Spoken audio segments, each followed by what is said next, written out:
Star Trek Online has announced its next Muds Market ship bundle, and I know not a lot of people are usually interested in these because they're very expensive, but if you've been wanting an account unlock for something like the DPRM or the Enterprise J, you might be kind of interested in this one.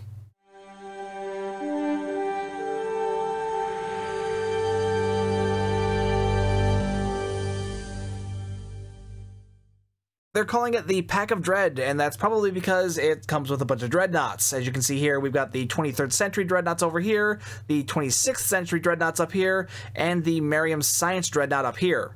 Those are going to be the ships available in this bundle, so that means one choice is going to be the 23rd Century Dreadnoughts, which means you'll be able to get all three of them with just the one choice, so that includes the Atlas, the Thray, and the D9.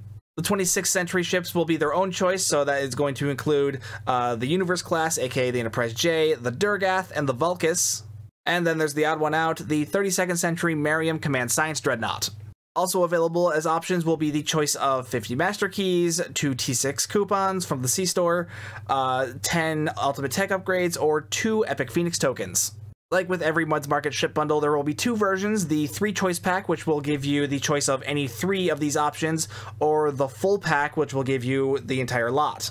Oh, additionally, they'll also be throwing in the cross-faction flying unlock, just in case you don't have that already, so because, you know, there are a number of ships in here from multiple factions, so in case you don't have the cross-faction flying unlock, you will be able to get that with this bundle, but at the same time, I would be surprised if anyone doesn't have that. All you need to do to unlock that for free is just to have a KDF character leveled up to level 65, but it is nice that they threw it in there just in case for some reason you guys don't want to level up a KDF toon. This bundle will be going live on PC on March 28th, where it will have a 50% off sale. Normally, the 3-choice pack is 29,500 Zen, and the full bundle is 60,000 Zen, but from the 28th to April 11th, they will be 50% off, so you'll be able to pick up the 3-choice pack for 14,750 Zen, and the full bundle for 30,000 Zen. The rest of this stuff kind of speaks for itself here, so let's get a closer look at the individual ships that this bundle comes with.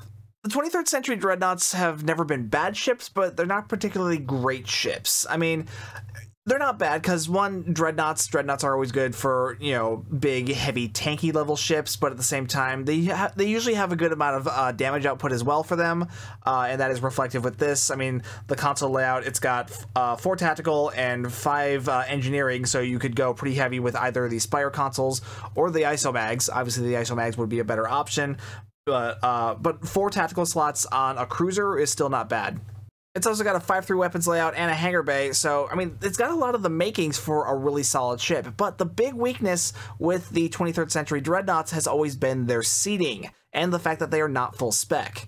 That temporal seat being on the Lieutenant Commander tactical seat is really going to limit how much of that temporal seat you're going to be able to take advantage of, because you don't want to sacrifice too much of your tactical seating at the same time, and this command seat that's on this engineering seat, at Lieutenant level, it's really not going to offer much. And then, of course, there's this Commander Engineering seat, which has no specialization on it, so it actually makes it rather engineering heavy. The D9 and the Thray, the Klingon and Romulan versions, are pretty much in the same boat because they have virtually identical stats to the original Atlas class. The selling point for the 23rd Century Dreadnoughts, or really just the Atlas specifically, has always been its console, the Dynamic Power Redistributor Module, aka the DPRM. This has been widely regarded as one of the best consoles in the game since its inception into the game, and that has not changed today. It is still an extremely powerful console due to its very powerful buffs to bonus damage and hull regeneration. But keep in mind, this console is part of a set, and with this Muds bundle, picking up the Atlas means you'll also get the D9 and the Thray along with it.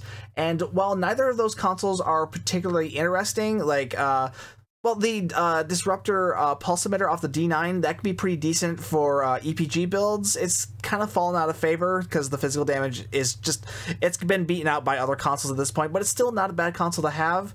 But, and the secondary shield projector, I mean, it might be useful for a shield tank, but there are easier ways to shield tank. I mean, really just with the Valdor console on its own would probably make that, make this thing pretty redundant.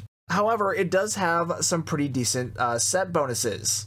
With the two-piece set, you'll get a plus 33% to phaser damage, disruptor damage, and plasma damage. It's only Cat 1, but still 23% is a good amount. In fact, that's usually what you get when you after maxing out either one of the Spire consoles or one of the Isomags. Well, not really with one of the Isomags, because with the Isomags you're getting also all that weapon power, which further increases the Cat 1 damage.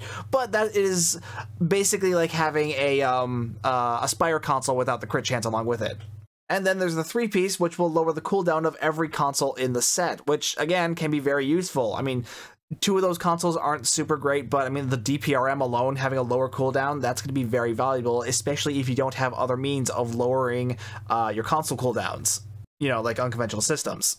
There is also a 4-piece bonus that will actually buff all of the active abilities of each console, but keep in mind that the 4th console is the Point Defense Bombardment Warhead, which comes off of the NX Refit, which is a low-buy store ship, but is also available on its legendary counterpart. So if you either have the NX Refit from the low-buy store, or if you have the legendary Columbia Temporal Operative Escort from the 10th Anniversary Bundle, you'll have this already.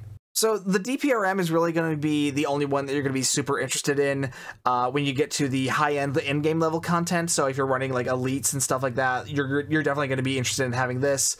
The other two, not so much, but at the same time, they are going to be useful if you're just trying to level up, or if you're just trying to equip some alt characters that you're not doing any serious runs on. But having this console set on just thrown together on any basic level build will be pretty decent to have, and it'll certainly get you through pretty much any advanced level content. Each of these ships also comes with its own unique pets. The Atlas comes with the Class F shuttles, the elite versions, which have Beam Overload 2, Emergency Power to Shield 2, a Photon Torpedo, and a Phaser Beam Emitter.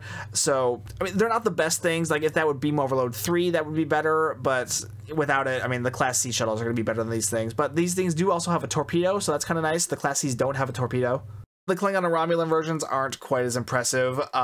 They've got dual heavy cannons at elite level, which you would think would sound better, but honestly, we've found through the Todouche fighters that really just like single cannons end up being better on hangar pets because they have the wider firing arc. With such a narrow firing arc and with how stupid the hangar bay AI kind of is, odds are most of the time these aren't even going to be lined up properly in order to be used. So these fighters are going to be largely utilizing these disruptor turrets. At the elite level, they've also got Rapid Fire 3, which is okay, but for some stupid reason, they also have Lock Trajectory 1. The AI is already too stupid to line up its dual heavy cannons properly. It's way too stupid to know when to properly use lock trajectory. So putting this on pets is absolutely stupid. And unfortunately for the Romulan versions, they are pretty much identical. They just have plasma they just have plasma cannons and plasma torpedoes instead of disruptor cannons and photon torpedoes. They do look really cool though. Like, this is a picture of the Romulan versions. I thought these looked really cool for like a TOS Romulan fighter. But yeah, the main selling point for picking up the 23rd Century Dreadnoughts is going to be just for getting the DPRM. The second ship choice option is going to be the Temporal Heavy Dreadnoughts, which will include the Universe, the Durgath, and the Vulcus. Again, most of these ships are pretty much identical to each other beyond just the usual faction-specific stuff, like, the Klingon version will have a normal cloaking device, the Romulan version will have a battle cloak and a singularity core, yada yada yada. But with these... Don't get me wrong, I do love these ships. I do already have the Vulcus on one character, and I actually really wish I could move that ship to another character, but I guess I won't have to if I buy this bundle. But yeah, the big thing with these ships is, again, their seating isn't super great, and they do have 4-4 weapons layouts, which isn't always ideal either. They're also a little weak in tactical seating too, and a bit heavy in the engineering. I don't know. Like I said, I do enjoy these ships. I mean, it does help the engineering seating that this is also a temporal seat, so I guess that isn't so bad. But this being on a Lieutenant Commander command seat, yeah, you could make a torpedo build out of it, but then you're really not going to have enough tactical seat to really get the most out of that. And even then, these days, torpedo builds are really more optimal on a 5-3 layout, so then you can throw in a Maelstrom torpedo, but you're not going to be able to with this, so you're going to have to be more reliant on mines. But at the same time, they're just fun ships. They're big, they're goofy, they're weird. I mean, you can put a decent fire at will build on it. You'll have a good amount of unconventional system triggers with this. You can debuff stuff with what do you call it? Suppression barrage. Unlike the 23rd century ships, all three of these have the same trait and console. Repair mode is nothing to write home about. It's just, you know, a bunch of heal stuff after you've taken a crap ton of damage. It's, whatever. The console might be kind of nice if it's stacked with the ISO mags because it gives extra power levels and increases your max power, but it doesn't stack with them, so if you're going to be using ISO mags, this is fairly redundant. And even then, it's not that great to begin with. It does have some okay passives on it though, and actually that turn rate on this ship of all things, it would actually be pretty decent because it does have a turn rate of 5, which is very low, but also makes sense given that this thing is enormous. These ships also come with unique frigate hangar pets. They're all pretty much the same. You know, the only differences are just faction-based. So the Federation one got the one with phaser beams, the Klingon version has Disruptor, and the Romulan version has Plasma, but that's kind of where the differences end. But, I mean, they're not bad frigates either. You know, they've got they've got beam arrays, they've got quantum torpedoes, they can use Fire at Will 2, Channel Deconstruction, Torpedo High Yield 2, and Emergency Powered Weapons 3. So they can do a fair amount of damage. You don't need super weapon ingenuity, but no.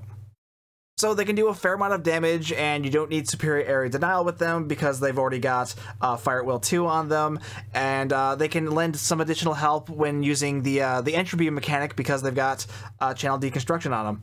Oh, I should also probably point out that the Vulcus is one of the few ships in the game that can use the Romulan hollow drone ship frigates. You know, the ones that come off the Scimitar, and because these things have 2 hangar bays on them, which that's another thing I should have talked about too. They are called Dreadnoughts, but they have 2 hangar bays, more like a Dreadnought, you know, more like a Dreadnought carrier, but Dreadnought carriers only have 7 weapon slots, whereas these have a 4-4 layout, so they have 8 weapon slots. So they're a very unique type of Dreadnought, given that they have an extra hangar bay, which is kind of cool, but also why their stats, you know, mainly like the seating, are kind of a little bit, because, you know, they technically are full carriers, even though they're Dreadnoughts. So yeah. Weird ships, but they're fun. They're not going to break any meta records. You're not going to do anything like super crazy high end with them. They're very slow. They can be hard to steer, but honestly, there's just the novelty of these things is just, I don't know. For me, it's too hard to pass up. And I've always enjoyed the Vulcus. I have it, but it's not a character I hardly ever play anymore. And I'm actually really excited to get another one so I can outfit it on the Romulan character I actually do play these days. And I get the universe and the Durgath along with it, so woo! Now, when Cryptic teased this Muds bundle on the 19th during the CEO's live stream, they definitely said that it had 2 ships that people would be really excited about. There were 2 ships that were very popular, and they weren't kidding, because those first 2 definitely going to be popular choices. This one, it's definitely going to appeal to a niche crowd, I imagine. I mean, it's a science dreadnought. It is a full command ship. You can do some interesting Sci-Torp stuff with it. I've heard that there's some weird stuff going on with utilizing either this ship or the Courage in some high-end DPS runs. I don't know that much about it. I haven't really followed it all that closely, but for the most part, I feel like the average player really isn't going to be all that interested in this ship, because one, science ships are weird. They can be difficult to put together. EPG builds can be very expensive to put together, but at the same time, we're talking about a Muds bundle here. You know, most people who are willing to spend that kind of money probably have already spent a good amount of money on the game to begin with. So maybe you might be interested in EPG builds and therefore might be interested in this ship. It's not a bad ship. It's very much going to be targeted for a more niche crowd than the other 2, which I feel like have more widespread appeal to the general player base, whereas this, I mean, for one, it's only 1 ship, whereas the other 2, though, both of them are technically 3 different ships, because you get one for the Federation, Klingon, and Romulan faction, whereas this is just a 32nd Century Federation ship. But the fact that it is a 32nd Century Federation ship might appeal to a number of people. I know not everyone likes the aesthetic of them, but some people do. And, you know, they've also got some interesting technical stuff on them too, like the 32nd Century Federation Battle Cloak, which is really nice because it actually has a faster animation than a normal Battle Cloak. 32nd Century ships also tend to be very hull heavy, so this could actually make a decent tank despite being a science ship.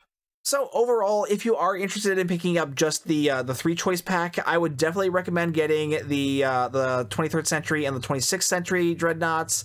The DPRM on account unlock, that's just too good to pass up. And while these ships aren't super meta, they are amusing, and you know, it's an aesthetic you don't often get access to, especially on the Federation, especially on the Klingon and Romulan side. I mean, there aren't a lot of original series ships that aren't just the D7 and the Talis for those factions. So you get some more TOS Space Barbie there, and then of course, you know, there are a number of 23rd century Federation ships in the game by now. But I mean, this one's the Atlas. It's big and it's chunky and it looks kind of cool, and just, I don't know, I'm sure it'll appeal to someone as a flyable ship. But the main selling point here is the DPRM, which, you know, I really can't overstate that one enough. That is, it's the freaking DPRM, man. The 23rd century ships, again, they're nothing meta, but really you're just buying those for the novelty of, you know, having the temporal heavy dreadnoughts. They're not going to be any kind of record breakers, but they're fun. They're big. They're big to the point of being ridiculous, and it's nice. You know, I like them. And plus the fact that the Vulcus can also use the Romulan drones. That's also a really nice added addition to that, because those are very powerful pets, and it's nice to be able to use them on more ships. The Marion, I'm sure, is going to have a much more niche target audience. It's, you know, not a lot of people are going to be as into this one as they are the other two. So, like for me, I'm probably not going to pick this one up if I do get this bundle, which honestly I probably am. But I'll probably get the first two options, and then maybe the Master Keys, because I mean, I don't really need more coupons. I don't really need more Ultimate Tech upgrades. And honestly, even if I did need more Ultimate Tech upgrades, I don't know if I'd want to use one of the choice options on them for this, because yeah, Phoenix upgrades exist. It's already pretty easy to upgrade stuff anyway, and the epic Phoenix tokens have no use to me whatsoever because I have all the event ships. Yeah, the keys will be bound, but whatever, I'll just use them on boxes. Actually, I do need more low-buy, so that'll actually help. One other thing I wanted to cover before we wrap up, remember console players, remember those giveaways before the anniversary event that went live that Cryptic forgot to announce, and as a result a lot of you missed out on those because a lot of you didn't know they were live. Well, they're coming back this weekend because of that lack of communication. As an apology for not announcing those giveaways every day like they did for the PC giveaways, these will be coming back over the weekend from March 28th through April 1st. With this wording, I'm assuming that all 6 giveaways will remain live over the course of the weekend and not just be released, you know, one day at a time like they were meant to be originally. So I'm not totally sure. I would assume that's how it is, but you never really know it with Cryptic, I guess. So, you know, maybe make sure to check in on the that first day on the 28th and make sure all 6 are available. And if it's not all 6, then that means, yeah, they're doing it day by day and you'll have to check in every day of the weekend. But yeah, I know a lot of console players missed these giveaways due to the lack of announcements, so I just wanted to let you know they're coming back on the 28th. And before anyone asks, no, PC is not getting a rerun of these giveaways also because, you know, PC didn't have the problem of the events not being announced because those were actually announced, so we actually knew about them, so yeah, in fact, I actually did daily videos announcing those giveaways when they were going live on PC. So, yeah, y'all had no excuse to miss those. Well, maybe some of you did, but what I'm saying is PC didn't have the problems that console did, so there's really no need to rerun it for us. So yeah, that is the Pack of Dread bundle that is coming to Mud's Market on the 28th for PC. There isn't a console date yet, but y'all know how this works at this point. It'll be there in a month or two. In case I haven't made it clear already, yes, I do intend to buy this bundle because account unlock DPRM and account unlock temporal heavy dreadnoughts, just too good to pass up for me.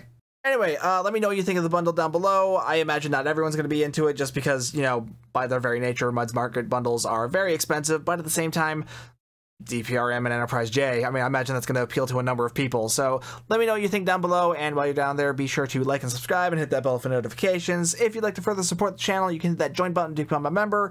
I also have affiliate codes for the Epic Game Store and Real Merch. If you use those on either of those websites, helps me out, you know, financially, because, you know, money, I do like money. It helps pay for things like these Mud's Market bundles or food.